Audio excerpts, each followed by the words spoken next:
Hi there, let's talk sports fans. I'm joined by one of my favourite guests who's going to be my new co-host, Joe Nitro Conti. Thanks for joining me on Let's Talk NFL, Joe. Right on, Dan. Thanks for having me again. And it's an honor to be here and do weekly sports talk with you on the subject that I love, NFL, and we're going to have a great time doing that.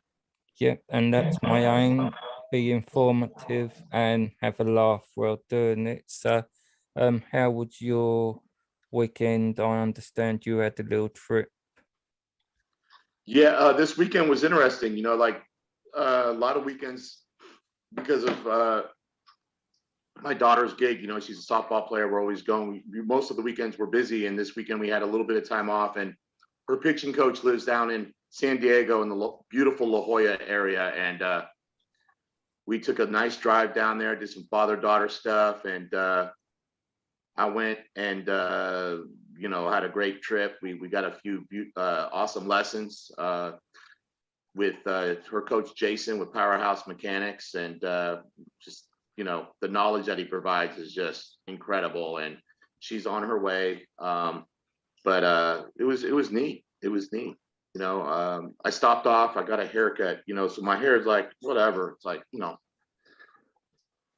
And we went to Sports Clips, and it's if you've I don't know if in the UK you have a Sports Clips, but you sit down, you get this first class treatment. You got TVs all the way around you. You have all the different sports on television, and they give you first class treatment, and I'm sitting there, and then that's when I heard about Cam Newton getting re-signed with New England Patriots, and all right, Belichick, let's go. Okay, so it started right there, and then that got me excited for the weekend and our opportunity to get this show started.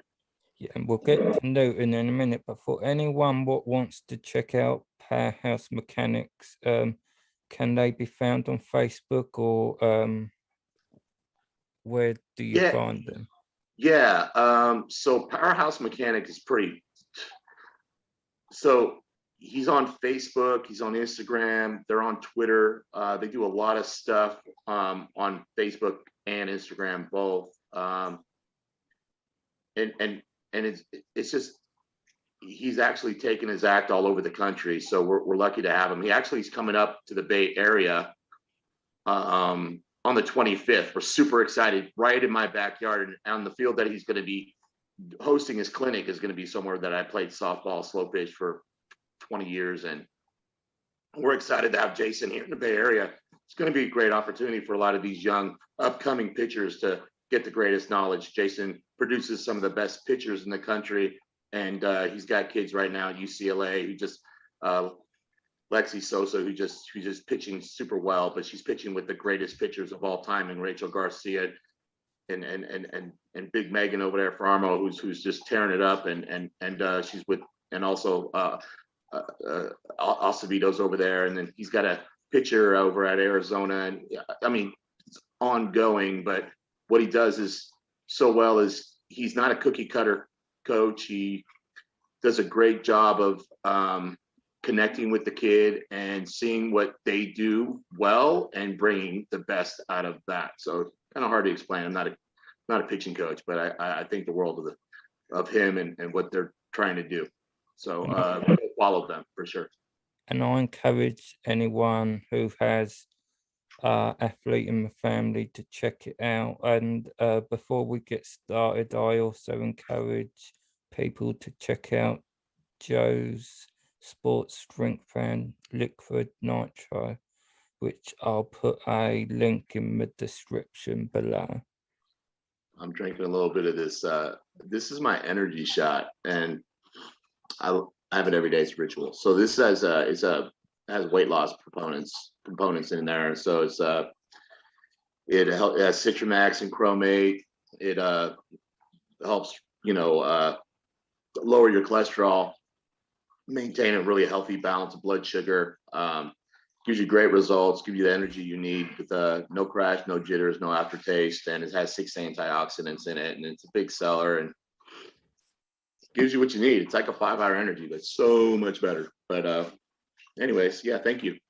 Yeah, and everyone check that out. And for the loyal subscribers out there, we are as a channel starting to produce cups and shirts for competition winners. These will not be sold as a fundraising thing. This will be literally something I'll wear the cost of, and it will be for the most loyal listeners and also for popular guests. So just a little something for you to keep an eye out for. I'm so excited because you gave me a sneak peek of those mugs, and I'm like, wow, those are really, really cool. I can't wait to hopefully get my hands on one and sit here and drink the beverage of my choice out of one and do these weekly shows with you. Yeah, you're doing a great job, Dan. We're just gonna I see this thing evolving and we're true believers in Let's Talk Sports. Definitely fun format. And please check out all your other shows, episodes. You have some great guests every week. I'm fascinated and I learn so much from the people that you have on. It's awesome. Well, thanks for that, Joe. So let's get rolling. Probably the biggest move around the NFL and something what seems to be going on for, well, probably 3 years, but it seems like 30, and that's Dak Prescott's contract. My take on it is, and I don't know if yours is, they really didn't have a choice in that. He's outperformed his rookie deal, and Jerry Jones, our owner, what's built his brand on being player friendly. If he didn't pay him, then not only would his free agents maybe not be as encouraged to go there, but he might have lost the locker room. What's your take on it? Yeah, I mean, my take on Dak is I definitely feel like, prior to the injury, like, oh my God, the guy was, he's definitely clicking and doing really well. He's improved every year since he's been in the league. His offensive performance last year before he got hurt was just off the charts. Now that he has, these crazy weapons, which I just love, and I love the acquisition of CD Lamb last year to really make him that much more powerful there. I feel it was all good, but his contract and the size of his contract with this did you see that injury that he had, Dan? Did you see Yeah. that? Yeah. So like, I don't know how you can, I mean, the loyalty of Jerry Jones impresses me, but is it to a fault? Like, you need to lock up your quarterback. Absolutely. And being a San Francisco fan, I saw that with Garoppolo, and it's a wait and see moment right now with that. But if he recovers and he's able to get back out there and do his thing, we'll see. But he's still got a lot to prove, and I don't know if the Dallas Cowboy fan base is completely behind Dak Prescott, to be honest. Yeah, my take on it is I probably would have franchise tagged him with the injury, but the problem is if he did, then there's no incentive to, even if he has a good year, to sign that contract because the third year of the franchise tag is insane. So I think he sort of resolved to pay it. He wins some points with the players, and also it means he can spread the money out, whereas with franchise tag you can't as much. So Right. I think maybe, I don't know, this isn't informed information, but I think based on the current cap situation, maybe he resolved to, he didn't have much of a choice. Yeah, I think that's it. But I mean, the amount of quarterbacks that are coming out of college right now, this class is going to be incredible. I mean, I don't know, like they're playing it safe. Like I said, I think before the injury, no brainer. He held out for bigger money. I see it. He's been a little greedy about this. I think the fan base is thinking he's greedy about his whole contract. And now that he just got what he wanted, it's a slippery slope. There may be some ramifications down the line with this signing. I'm not sure. But there's a lot of memes on there, TikToks and Instagram and all that stuff with Tom Brady. And you see Tom Brady, like all he's doing is like, I'm going to take less money. And then, hey, go get this guy, go get that guy. And he does have a point there. He's putting weapons around him. And, hopefully Dallas knows what they need to do. That Dallas, they can use Dak Prescott, but they need somebody on defense, in my opinion. Yeah, I mean, it's a tough one. I think Ray Dak's looking at it is he wasn't a first round pick, so he didn't get that paid. And I think the breaking point, he's actually played it harder than anyone ever thought he would. They look at Dak as if Mr. Nice Guy, but I think he might actually be the coldest sort of player in there. He's seriously showing some, for want and better word, balls in this negotiation. And I think his breaking point was when Zeke got paid early and he was, shall we say, overdue. And he sort of said to himself, you can pay him a running back before me, and I've sweated blood and tears for you. I'm going to play hardball now. That's just my take on it. Yeah, great. So I don't know. It'll be interesting with his injury. I do hope he does well because I like him as a person. I think from everything, obviously you don't know them, but from everything coming out, he is a fine young man. And also, if you know much about his family history, how much sort of sorrow can one man take? So that sort of makes you pull for him, I think. You know what, Dan? That just gave me a little bit of chills right now because I mean, what he's been through with his family situation and the amount of work. I mean, these athletes are just on another level of work. But Dak Prescott goes in that upper 1 to 5%. I mean, he's a separation in the NFL and how his work ethic. Yeah. My whole thing does and I get all that, and I love the stories, but I mean, bottom line, does he have the mental? Does he have that winning instinct? Does he have the ability to take his team when things go rough and come back? And that's what I saw last year before his injury. Yeah. They had no defense, and it was shootouts, and Dak brought him back in many, many games. And as far as like the fantasy football listeners out there, like I think he was probably he was the number one quarterback going into fantasy last year, and his production was just insane because of he had to put that team on his back, and he did. So you know what? I definitely see what you're saying. I think if the injury never happened, no doubt. But there's a significant injury, and hats off to Jerry Jones, man. I'm a loyal Niner fan, so obviously the Cowboys are our nemesis, and it's pretty hard for me to, whatever. I got to remove myself on this show about it, but I'm more like,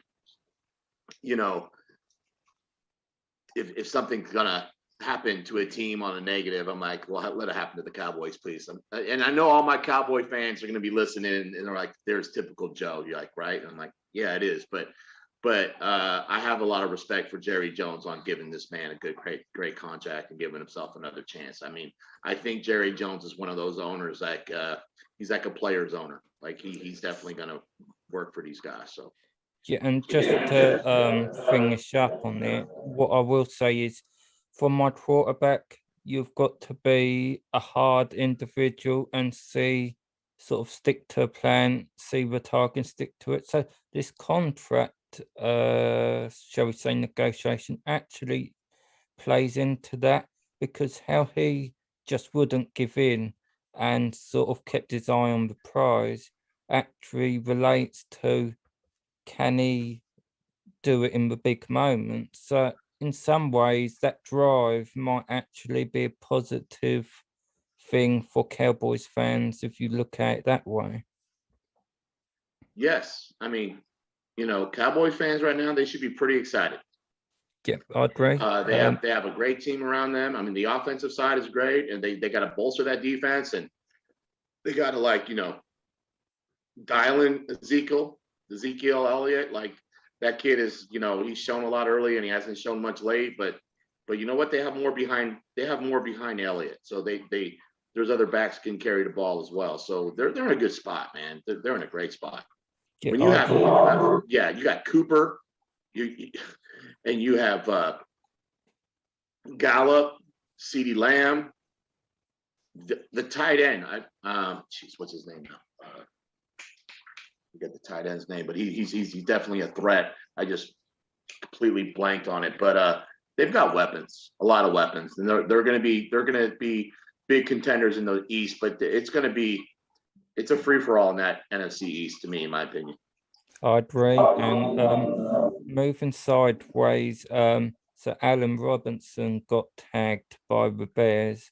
What's your thoughts on it? I've looked into the situation a bit because he was the one receiver I wouldn't have minded if the Jets paid almost anything, because I think if he hit the free agency, he would have been the best one, in my opinion, the best all-round receiver. But it's going to be interesting because no one expected the Bears to do it. So it makes you wonder, are they going to try and do a tag and trade? But then who's going to pay up the capital, what they will likely want? What's your take on it? One, Allen Robinson has been one of the most quietest powerhouse receivers in the league. His numbers are just nasty. And I know personally he's very upset that they did tag him. Yeah. And I wouldn't be surprised if he does get moved. Yeah. And also, it seems like every social media post what linked him to the Jets, he was liking. So that's not an accident. I don't obviously take notice of every social media thing, but when a player's obsessively liking posts, what is linking them with a move away, so that's their subtle way of telling you they want out. Right. The Jets have a really nice situation as well to really set the table and to build something nicely there. I mean, finally they got that whole noise about Darnold not moving anywhere. I don't know if you heard that. Yeah. Well, it's up in the air because that officially they're saying they're not going to, but pretty good sources out of New York are saying they're definitely going to draft a quarterback, and I don't take notice of a lot of the NFL reports when it comes to the Jets, but people what are normally 90% right are saying they're definitely drafting a quarterback, but it's not what the media would have you believe between Fields and Wilson. It is between Wilson and trade down and pick Lance. So I'm not saying it's a sure thing, but people what are normally right and people's opinion, what I trust 9 times out of 10 are telling me. And the only thing what I will say is this time last year, they was saying in press conferences, Sam Darnold's untouchable. Now Douglas is saying we'll listen to the call. So if you're saying you'll listen to a call with your quarterback, he's not safe. Whether he stays is one thing, but it's not a done deal. It's just my opinion. Obviously, I'm not saying it's fact. Right. Well, I mean, And going back to Allen Robinson, like he basically said he had zero plans of signing that tag out of Yeah. Bleacher Report. So like, if that's the case, then definitely he's going to be on the move. If you're thinking about the Jets, that's definitely a possibility. But I mean, I think Allen Robinson would have just a huge market, and there would be a lot of teams that would definitely can value them in winning right now with Allen Robinson in their I mean, receiving. it's interesting. It has crossed my mind. They've got question marks over their quarterback situation. So if Darnold does go, could that be a deal? What can be done? Yeah, for sure. I, But but I'm who's but who's but if you say if Darnold leaves, they have some space to come in and bring in. But why would you bring in Robinson if you don't even have you don't even know who your quarterback's going to be? Well, the thing is, if they do draft one, they can move Darnold, and Right, then obviously they've got the second overall pick. So obviously, then they've got a number one receiver for that young quarterback. I'm not saying it's what will happen, but it begs right, the question. You can sort of see that might be a move because if they do have a young quarterback, one thing's for sure, they can't just have rookie receivers. They're gonna need.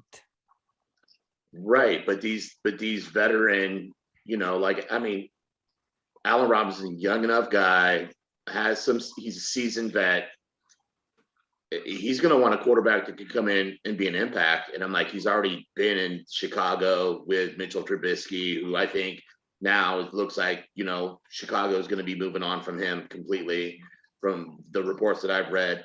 Um, you know, I mean, but that's certain people's mentality. Like they want to come in and be utilized well. And the way I look at Allen Robinson, I'm like, you put him at the Chicago Bears, put him with the quarterbacks that he's been with, see his production. He's gonna have there's gonna be a lot of people going after him, and Yeah, and I'm like, yeah, and I'm like, I could see him, you know, being. I mean, he would be a really nice compliment to a lot of receiving cores, and I'm like that would just be another interesting discussion on the potential there. But what's going to happen? There's going to be a lot of drama before this gets better, and I think I think he wants to get paid, and I think honestly, like, dude, he deserves to get paid. Like yeah, he's done the stuff under the circumstances he is in Chicago and really helped Chicago get on the map. I mean, geez, hats off to Allen Robinson, sleeper. yeah. I agree. If people have said about, and this was going to be my next topic, so this sort of merges in.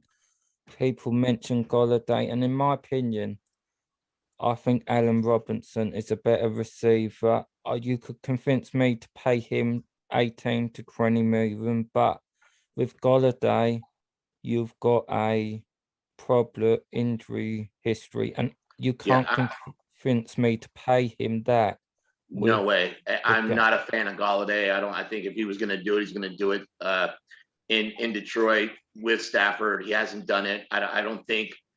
Absolutely. I think Allen Robinson's on another tier than Galladay. Yeah, that's my opinion. A lot of Yeah. people, when I say that, say, "Are you kidding?" But a lot of Jets fans want Golladay, and they're saying, "Well, pay him whatever he wants." I want no part of paying him 18 million. For another thing, even apart from his injury history, I think he's a number two. He's probably a good number two, but he probably is a number two. And also, they've got Denzel Mims.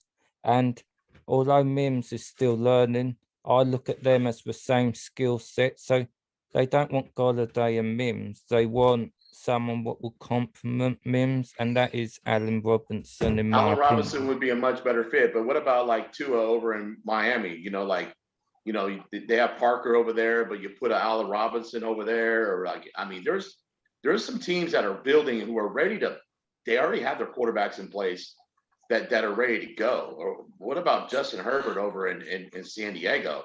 I agree, and also I look at I agree with you about Miami, and the same goes for the Chargers. The thing is, if Allen Robinson did go to someone, it's going to be someone like that, someone what's got some building blocks by building, because they're ones with the cap, the ones what actual top contenders haven't got the cap. So the Miami, they need a receiver. I've been saying this for months. And also, if you look at certain moves they've done, even though they've got cap, they're creating more cap by letting Van Noy go and a few other moves. So they also traded someone today. So they're making a move. I Right. believe they're making a move probably for a receiver and a pass rusher because they've got plenty of cap. So for them to clear more cap space, they're pretty certain not only who they're going to go for, that they're going to get them, or why would you trade Van Noy's not a top Pro Bowler, but he actually had not a bad season for them.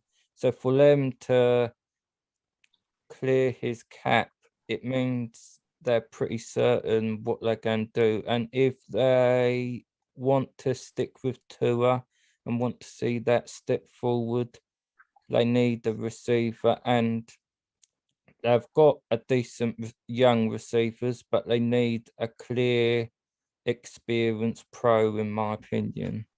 I mean, they're gonna try to help that cause because Tua doesn't just. I mean, obviously they spent a really high pick on him, but if you saw the merchandise that Tua sold last year, he's just a heavy marketable guy. He's going to bring a lot. I mean, people. He's a fan favorite amongst the country. I'll Yeah. talk about like a lot of people are questioning his, like a Dak, like coming back from that tragic injury that he had, at Alabama, and come back and try to be, a presence in the NFL. But they're going to try to give him all the support that they can, and put Miami. Miami's really doing a good job of building and doing a solid job there. And it's funny because you saw when Fitzmagic went in there last year how well that team was operating. So I like what they're doing in Miami. They want to see what they are going to have in Tua. I think they want to probably invest in somebody to bring him in. I think they're going to be pretty.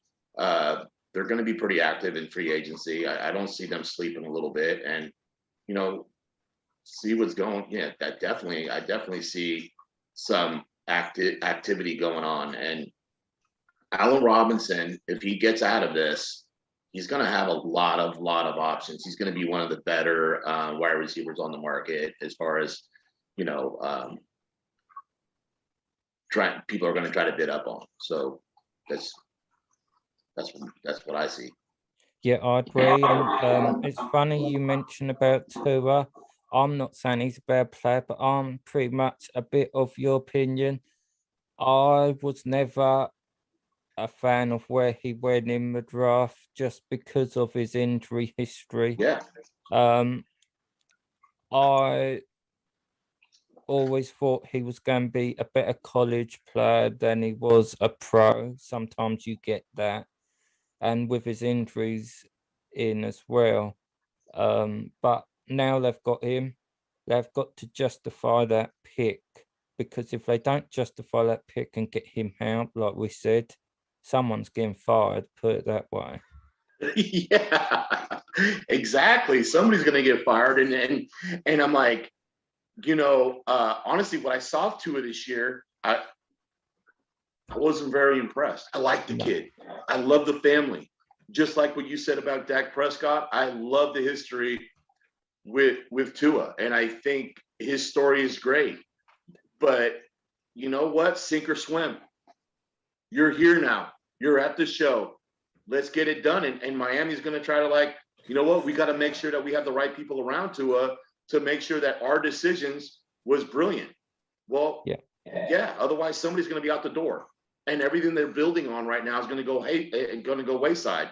Otherwise, they should have just kept Fitzmagic going on there and gone on that path. So yeah, it's going to be kind of tricky, but I definitely see them, being active in free agency and or be active in the draft of trying to get somebody to help out and get some weapons there. Yeah, I agree. I guess moving sideways a bit, the Patriots have made several moves this week, so we'll deal with it a step at a time. What did you make of the Cam Newton signing? Personally speaking, I was a bit surprised because it really seemed like during the season, even apart from his performance, Belichick weren't exactly loving his play. So I thought he was a Garner for sure. You know what? I mean, Cam Newton, is he like not just like Jekyll and Hyde? He looks like the greatest. He's like in the beginning of the season when you saw him behind center for the New England Patriots. I don't know if you saw, in that first couple games, where that one game where I don't know, he scored 3-4 touchdowns, and he just looks like another human behind center. And I just think he's always had a hard time, kind of adjusting with himself. I think he has a hard time of being a humble athlete and just being a team player. And this is a new culture, being in the New England Patriots, being under Bill Belichick. And Bill Belichick's getting a lot of scrutiny right now. Everybody's, hey, it's, they're saying it's like, guess what? Patriots, it wasn't about Bill Belichick. It was all about Tom Brady, right? And then Tom Brady goes out and he brings over his buddy Gronk, and they win a Super Bowl. And now, Belichick is sitting there like, maybe he didn't have all the answers. Maybe he wasn't as great as he is. I'm not gonna throw Belichick under the bus and say he's not a great coach. No way. I think he's one of the greatest coaches in our time. And I think that what he sees in Cam Newton is he sees a great athlete. What he needs to figure out is how to have that athlete figure out how to be a great mind. And that culture, needs to be ingrained. It's going to take time. Like as the season went on, I saw Cam Newton getting away from himself and being typical Cam Newton. So, but I also saw him not have a lot of weapons. I don't know if you saw, Dan, but did he have anybody around him? No, it's interesting. Nikhil Harry, a lot of people thought he was a surefire hit, but he's really struggled now. There is an argument going out there that he's being misused, which obviously, if he is, obviously that's on the coaching, but that's another conversation. And there's whispers going about that he's actually on the trade block. So, Wow. I wouldn't blame them if they traded him, but then they did do that pick. So, and everyone that year was saying, don't go receiver, go tight end. So, obviously, if they do that, that's admitting they made a mistake. So, yeah, I mean, they drafted those two tight ends last year, and everybody was talking like those guys were going to be they were going to pan out, and I didn't see that happening. So, and then, obviously, if Bill Belichick drafts two tight ends like he drafted Gronk and Aaron Hernandez, you're thinking like everything he touches is going to turn to gold. We're just, he's not Nostradamus. He does try to put his best foot forward, but honestly, like Cam Newton needs some better weapons around him, and it just goes to show you how incredible Tom Brady was in his time there with minimal people around him. But he did have jewels, and he had bonding there, and he was able to perform at a decent level even with minimal weapons, and they made it work. But it's I'm not going to count Cam Newton out, and I definitely heard your podcast earlier in the week, and you guys were talking about it, and I know that like the disgust of like, oh my God, they're bringing Cam Newton back. Well, who else you can? And I know there was talk about bringing Garoppolo back in, but really, like, you think Garoppolo would have been the answer over Cam Newton? And I'm a San Francisco fan. I'm hoping that Garoppolo does what he needs to do. All we need is somebody just to row the boat here in San Francisco, and we could get a Super Bowl. But do you think that Garoppolo can go in with the people that are around him and be successful in New England? I think Bill Belichick knows better. And I think he knows that he's going to need a dynamic, versatile quarterback who can be a triple threat behind center. And I think he's got one in Cam Newton. And those Cam Newtons don't just grow up, you can't pick them off a tree. You know, they're special human beings, and I think because Cam Newton is flashy and he wears those pathetic outfits in these, you know, post shows, and I'm like, just hats off to him for having that. I couldn't do it, but I think that puts undue pressure and talk, and it's like, you know, he needs to just kind of like, you know, just pay attention, just love ball, just do your job, try to stay low profile, do your work, put a hard hat on like the rest of the Patriots do, and get your job done. And I think that's what Bill Belichick is going to teach this young man, and he hasn't been taught that in his NFL career. And you know what? I'm going to put a different take than your last show, and I'm going to say here today that I think he's going to be more successful than not, and I think he's going to prove a lot of these New England fans wrong. That's my opinion, and that's going to be my take. And I can't wait to review this show next year, so then we can talk about it again. Yeah, I mean, it's interesting. I'm not saying he's a bad quarterback, but what I do think is he's probably more talented than Garoppolo, but I think maybe Garoppolo fits Belichick's system more. It's certainly interesting, but he certainly can be sort of determined to succeed, because if he doesn't sort of up his level this year, then he's going to be a backup quarterback. Yeah. Yeah, I mean, this is pretty much Cam Newton's last chance. Yeah. And I don't and when you're talking about pro sports, college sports, football, basketball, you could have all the greatest athletes. They could do great things in high school and be an individual solo, kind of like what I'm saying about Cam Newton or Malkovich. But when you're talking about high success, you have to have system guys, right? And I do respect your opinion on Garoppolo being a system guy under Belichick and running that well. I feel like if Cam Newton is going to buy in and understand that the game is bigger than him and he needs to be flowing in the system, he can do big things, but he's got to buy in, and he's not bigger than any system. He's just got to buy into it. And when he first came to New England, he was all about, hey, you know, I'm so honored to play for, you know, Bill Belichick and one of the greatest coaches. Well, you know, like Jimmy Johnson said, you know, if you're going to talk the talk, walk the walk, kid, let's go. Yeah, I mean, it's interesting. I actually think there's two arguments to not to people what wanted to say Garoppolo. Well, Garoppolo ain't going to play for the money Newton is and did last year. I actually think he wants to be in New England, and I think the biggest reason is he knows he's not the player he once was, and he thinks, why not play for the greatest coach in the league and hope he can sort of make up for some of his shortfalls. I'm not saying that is the reason, but that could be a reason why he's taking less. Yeah, I agree 100%. I mean, he's already said that. So basically, he said that he that's the reason why he wants to be in New England. And I feel like, you know, great. And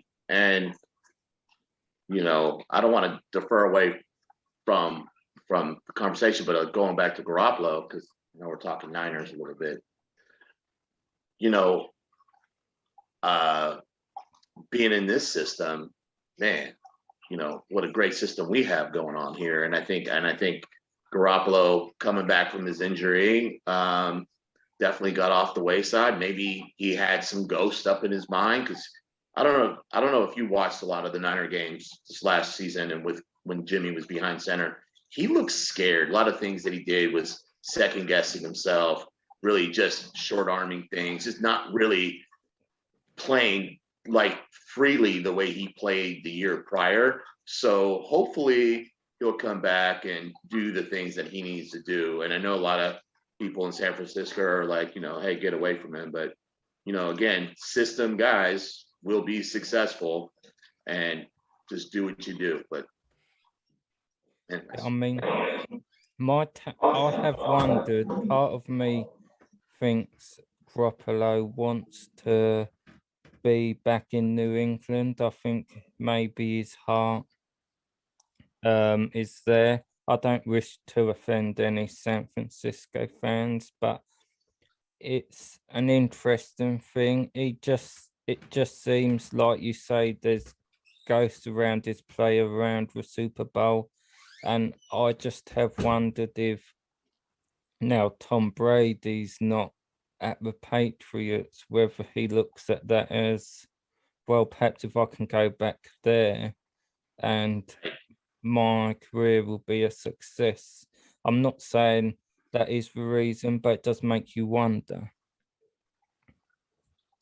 Yeah, I mean, there's always a comfort level when a player goes through a system, has this bond with the coach, was in a great system. I mean, there's just a sense of comfort zone. But I think true players, and if Jimmy Garoppolo wants to be a great one, you got to be in uncomfortable situations and grow from that. Yeah. And not saying like, I think it's real easy just to go back to where you were and be a better, like, okay, great. Just like Carson Wentz, right? Carson Wentz is now in Indianapolis. He's back with his offensive coordinator. Things are going to be more comfortable. And I'm like, yes, that will help.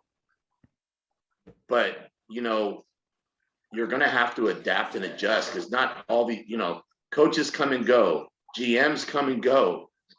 Players come and go. You got to rise above. You got to be yourself in uncomfortable situations and prove yourself. And, and I just feel like that's what the great ones do. And I see that's what Tom Brady did. And even when Joe Montana went from the Niners to the Chiefs, I mean, great ones figure it out. Great ones put themselves in different situations and uncomfortable situations and rise above. And, and it's tough. It's tough when you go to a new team because you know what? Tom Brady won a bunch of Super Bowls in New England, and he did a bunch of great stuff in New England. But in Tampa Bay, his teammates, those fans, they didn't see him win Super Bowls. They didn't see him make plays. He had to do it all over again. He had to show his teammates, his coaches, and his players what he can do. And he didn't have a great start. So he had to show what he can do and do it all over again. That's what great ones want to do. They know that. That's what keeps them grinding. That's why Tom Brady's the oldest quarterback that's going to start next year. There's a reason to that. It's the mindset. I mean, athletes are athletes, but man, those minds are special. The mindset is special. I agree. And that sort of, can you make it somewhere else and adapt, brings us on to our next bit of Patriot news. In Trent Brown has been dealt from the Raiders back to New England, and he seems happy about all. That's what he's communicating in. Money's not anything if you're not happy. Though it's interesting because everyone preaches, oh, New England's no fun, but he's saying he didn't like it at the Raiders. And he actually took less than he probably could have got on open market, even in a down year. So what's your take on that? It's just a huge win for New England. Yeah. Huge win for New England. Huge win for Cam Newton. Huge win for that offense. And, kind of like we were saying about Garoppolo, like, why not? But what is he? He's just plug-in player. Like, hey, do your job. And Trent Brown's he's going to go in there and do a great job. And again, knowing your personnel, I mean, they're going to know how to utilize them, and and he's going to feel good there. And when a player feels good, they're going to play good. And that's my take on Trent Brown. I think that's a great move. And I mean, and he knows, like, you take a player from a winning culture and a winning program, and you put them on a program that is they're trying to find themselves, like a Raiders. They've got all these issues, their ups and downs, their locker room's different, the culture is different. They don't, there's talk in the locker room. There's a winning culture. What comes out of the mouth, how they eat, how they train, how they sleep, how they conduct themselves, how do they get to the field every day. Like that whole thing is different, and he knows it. And when you're in a situation that's not like that, you want the hell out of Dodge. You want to be in a situation where you feel like you're optimal, even taking less money. And I feel like that's this situation with Trent Brown. He's in a situation right now, and he's back feeling like, like an NFL pro at the highest level. And then, you know what? I'm cool. I'll just go out there, and I may make less money, but I'm gonna feel like $1 million when I do show up to the park. And one thing about, like, again, like the Wentz thing, when you have coaches who believe in you and you're wanted and you're valued with one of the best coaches of all time, yeah, why not? Let's go. We saw it with the Niners in their heyday. We saw it. We saw players come in for nothing.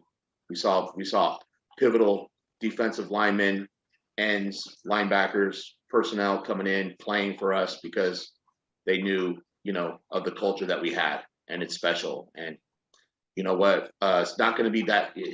Belichick doesn't have too many years to hang his hat on. He needs to win now, and I feel like don't sleep on the New England Patriots. That's I'm not gonna bet against Bill Belichick. I mean, it's interesting. People, when they traded for Brown, people said, well, what are they going to do? Cannon's coming back from opting out. But now, with today's move of them trading him to the Texans, it sort of makes a bit more sense. But also, it's a bit risky because they're banking on Wynn staying fit. And I'm not an expert on this player, but one thing what I do know is very talented player, but he seems to have an inability to stay healthy. And it if he slotted in to be the right tackle instead of Cannon, I can't see him playing more than 10 games. Right. I mean, that's it's always hard to predict on how much, yeah, but definitely wear down. I mean, that's a huge issue.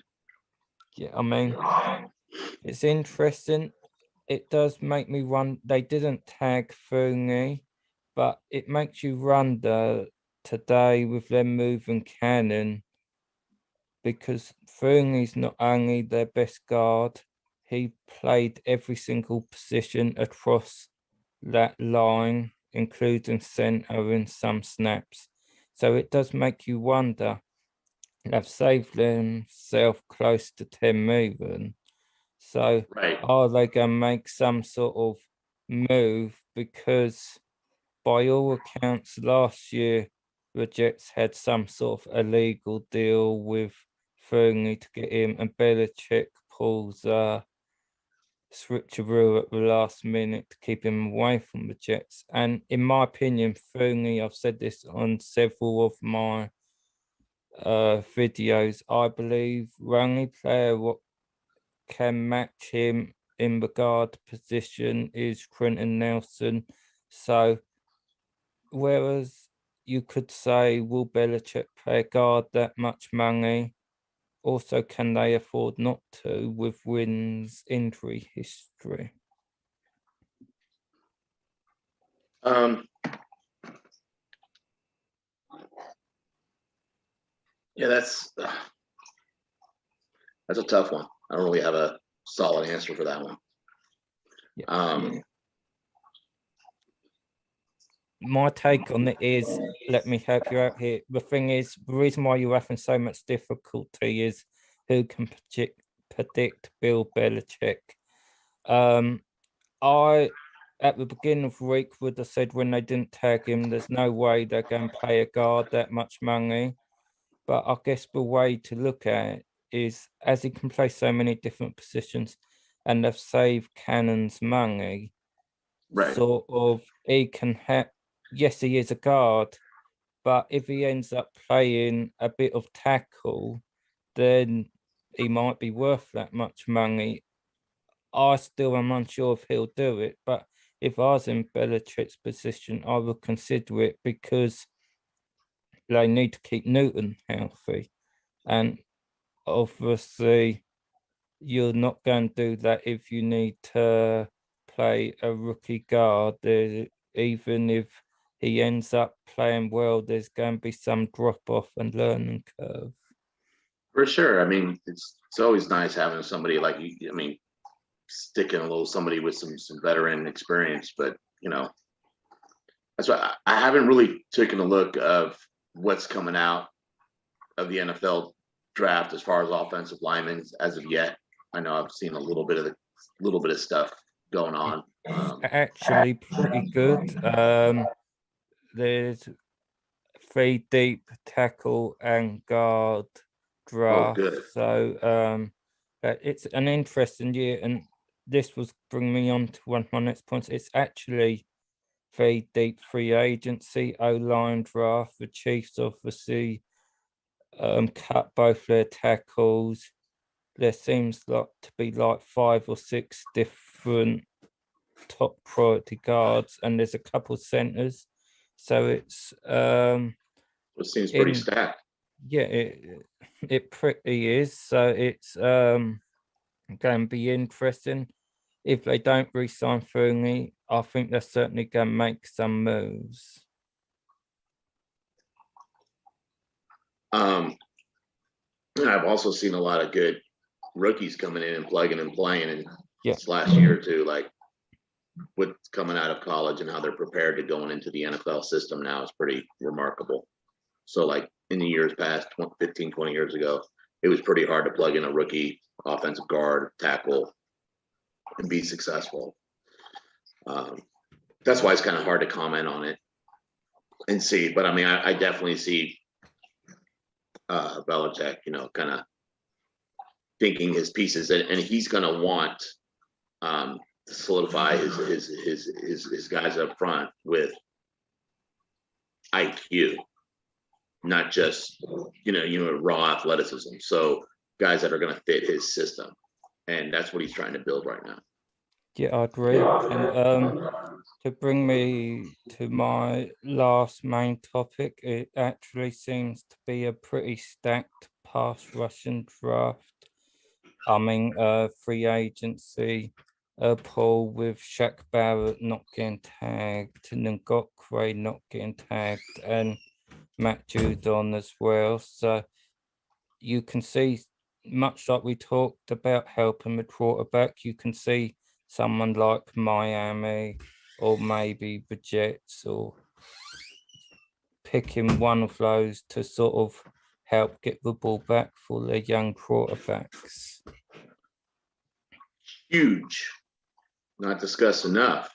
Like let's get the ball back in the offensive hand, and and I've seen a lot of that those are huge impacts when you have these great defensive guys. That's why these guys get sucked up in the first 5 picks in the draft. I'm like, you see so many great offensive weapons later on in the draft go, but I'm like, these defensive specialists are they're raw. You need to get them as much as you can, and that's why I felt like we've had a lot of successes in I've seen certain teams around the league, drafting accordingly.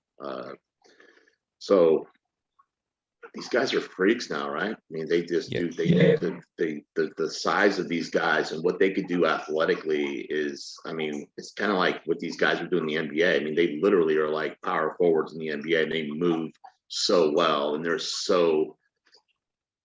It's I mean, you can find a running back. You can find even a quarterback. I mean, you could not a quarterback was a skilled position, very skilled, but you can find other athletes amongst other positions. But when you try to find one of these guys, even offensive tackle or a defensive end that are moving the way these guys do, their fast twitch, their way they explode,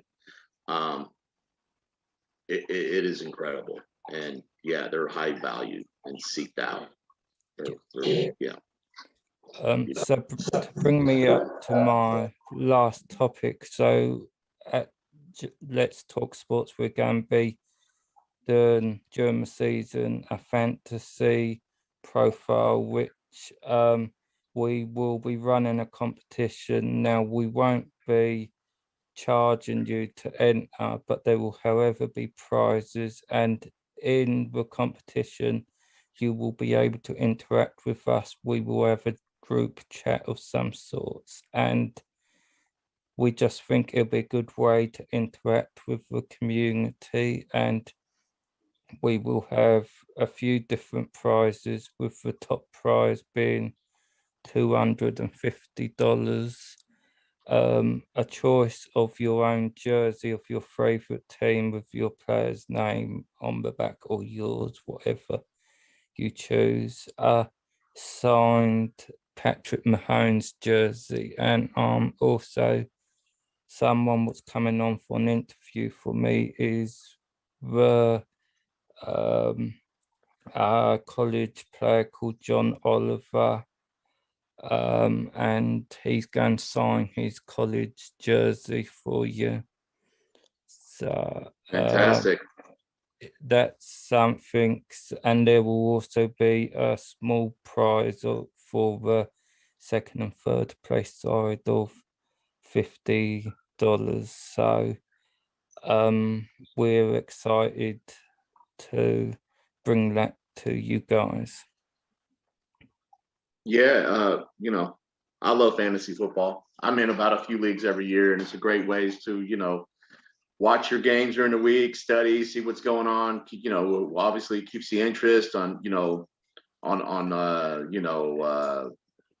the injury report and depth charts and and just production and it's a lot of fun, and hopefully we can answer a lot of questions during the season and give you some fantasy takes and have a lot of fun and interacting with people, and hopefully we can grow that on our Twitter too, right? On your Let's Talk Sports Twitter, and then you can follow me on my Twitter, Liquid Joe Nitro, and then I'm always I'll definitely give you my go-to picks of the week on who I feel like, maybe there's some good starts, or if you have a question like, who do I start this week?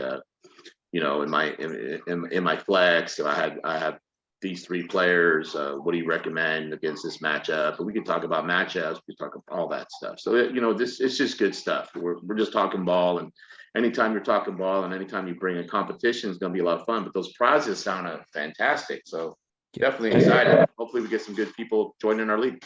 Yeah, I agree. And starting from next week, I thought what we'll do is, as we prepare for the season, we'll pick one player each week to sort of do a fantasy profile of people we think might go. So me and Joe will do our homework over the next week and bring you something special. Sounds great.